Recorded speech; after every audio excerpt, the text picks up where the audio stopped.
I was unsure what I would ask you guys today, and I went to my blog because I thought it would be helpful to sort of crowdsource this. And a lot of people wanted to know from Chuck and Bill, who are some of your dream guests or guest stars? Wow. Well, like, I mean, you know, sky's the limit. Very, very low down on the list was Will Wheaton.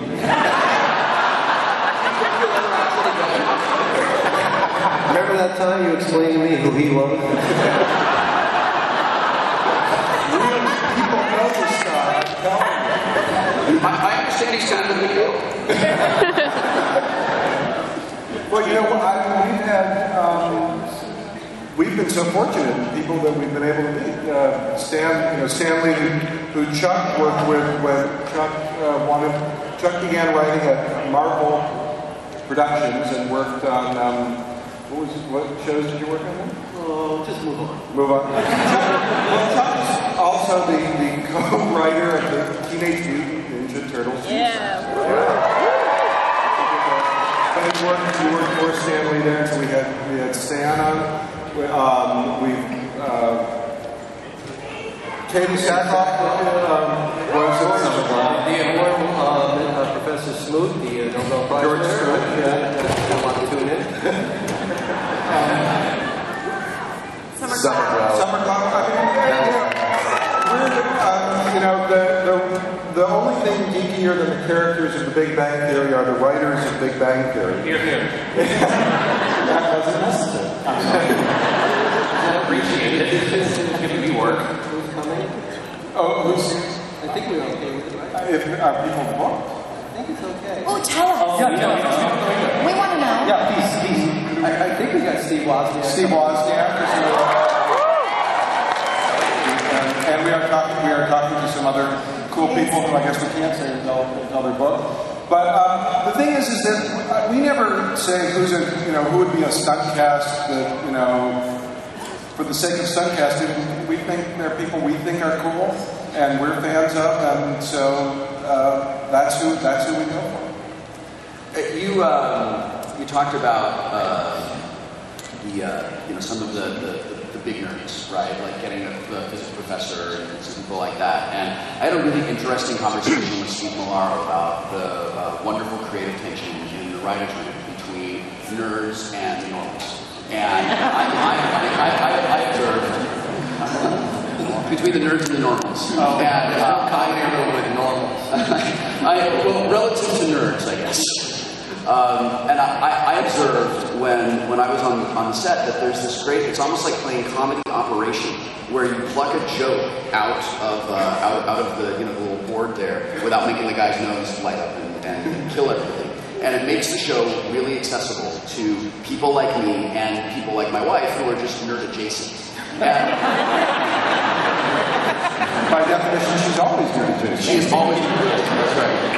I just wondered if you could talk a little bit about that creative tension. And a guy on my blog really wanted to know how challenging it was to sell the idea of this show that is about geeks doing geeky things to a network that may have been a little bit nervous about thinking, gosh, is that audience going to actually be there for this show?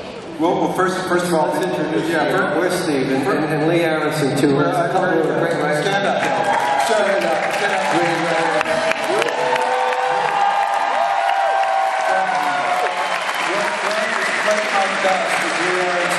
The other executive producer of the show, and Steve Millar, whose willingness to share the details from his very, very sad geeky childhood on a regular basis are part of what you watch every week.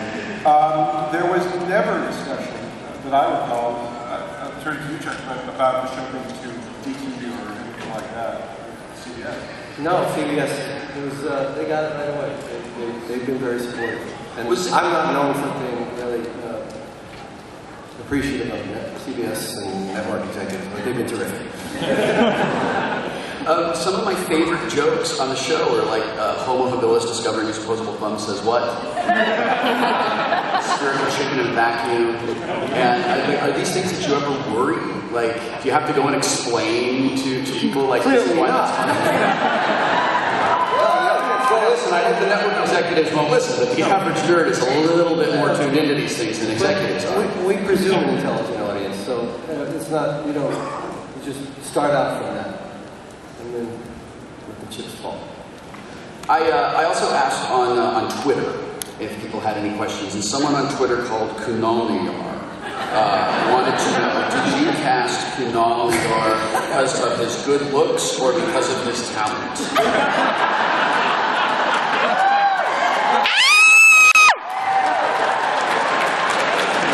How many lines did you have in the pilot, Kunal? I did this. That's smooth. So, it's probably because of my good looks. He's clearly a brilliant comic actor. We've been very fortunate to find him. Simon, speaking of comedic actors, you have a great deal of improv and sketch comedy experience, both live in the theater and also on television.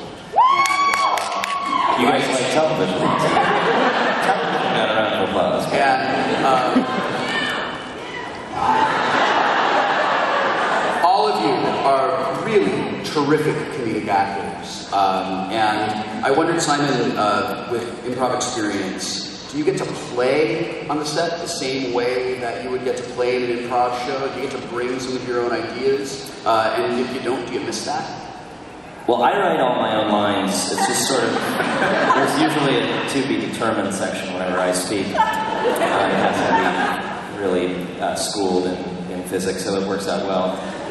No, I trust the writers, these writers, all the writers on our show, and the actors so much. You know, I don't ever see any need to, you know, to do anything, to tweak anything. And you know, if we have ideas, I mean, we can all talk, but it's on the page, and yeah, it's you know, this is a different medium. I think it's very structured, and so no, I don't miss it because I'm never left out with my pants down, which would be funny. I think I pitched that,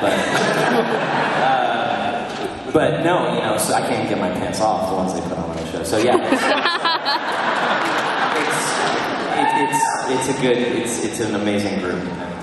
A lot of readers on my blog wanted to know what the deal is with Howard's alien. I think it's top secret. I'm not, it's kind of this, it's a mystery. And when I say that it's top secret, it kind of means that I don't even know. But Mary Quigley is our brilliant wardrobe person, and it was an idea she had. And I don't know, maybe he was abducted, and that was it is on everything, and he's always the turtleneck. I think there might be some neck scarring, some facelifts. Howard is 109. Kaylee, you play the least geekiest character on the show. Did I say least geekiest? My English teacher. Even I know that's wrong. You play on the show. But Wrong. But I think you might be the geekiest actor on the sets. Tell me why, Will we? Well, because Be careful, Will we? Watch yourself. Expose her. Go ahead, tell me. What do you want to say? Go ahead. we just had these wonderful conversations about Harry Potter and how you went to wear the sorting hat and didn't get into the house that you wanted to get into. And how Okay, I admit it. Yeah. When Will Wheaton was first on our show, I had just started, I know this is very late. Late comer. I was a late comer. Better late than never. I was just reading the first Harry Potter book. And Will Wheaton, who I didn't really know who he was. Everyone's like, Will Wheaton. he's kind of a big deal. Like, meetings, I don't know. So anyway, see, I can play too. Anyway, I was reading Harry Potter, and he was very excited for me, and I was very excited for myself. It was an amazing book. And he decided to accompany me. We went on a field trip. Do you remember this? Yeah. You didn't come, right? You were there? I was actually on my way out of the stage at the time you were on your way out of the stage, and I think we actually went separate ways. Okay, well, anyway.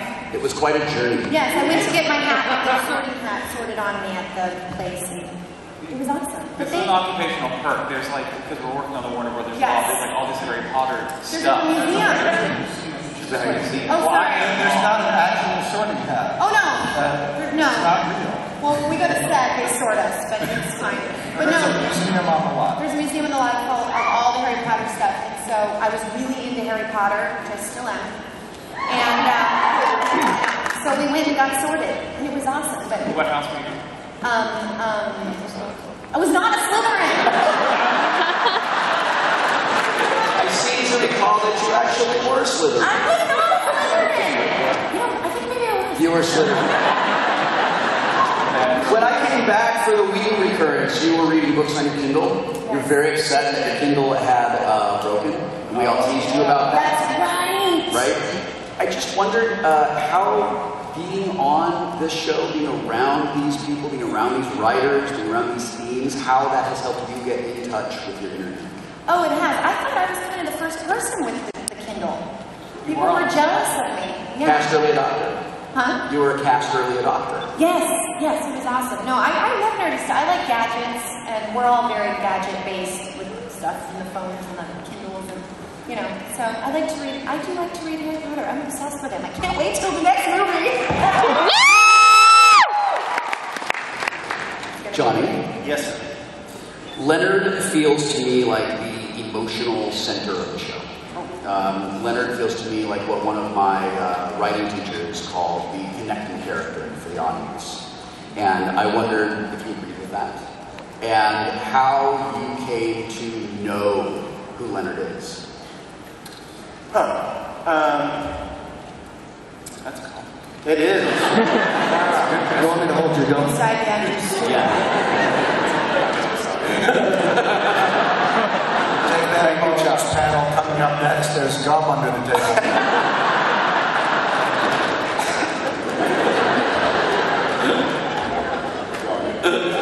I don't know if I don't know. You can't really have that kind of judgment on whoever on your character, you know? I mean, I knew immediately from the first table reading that we had a great ensemble, and I always felt like a great ensemble. I thought about Taxi a lot. I just love that ensemble. I think it's one of the greatest televisions I've ever seen. And I thought about the Judd Hirsch character a lot. It's kind of, not by any means was I trying to do a Judd Hirsch impersonation, but that would have been horrible. But just as kind of an anchor a little bit. I wouldn't say center, but maybe a bit of an anchor. Yeah, and how did I get to understand that? I knew immediately that there was a frustration there that I could relate to. It's not an attractive quality to, it's that angst-filled grass is always greener on the other side thing that I'm certain I've been guilty of at many points in my life. And that was initially, I think, my aim. Does that make sense? Yeah, he's the only character that actually is trying to reach outside himself. So he's The first episode where we see him. He exists between two forces. He exists between Sheldon, who's trying to pull us back out of the world, who says we don't need anything out there. And Eddie, who says there's a world out there. Come take a look. And he's caught between those pretty powerful forces. It's been wonderful to play. It's just been fantastic. The first time Thank you.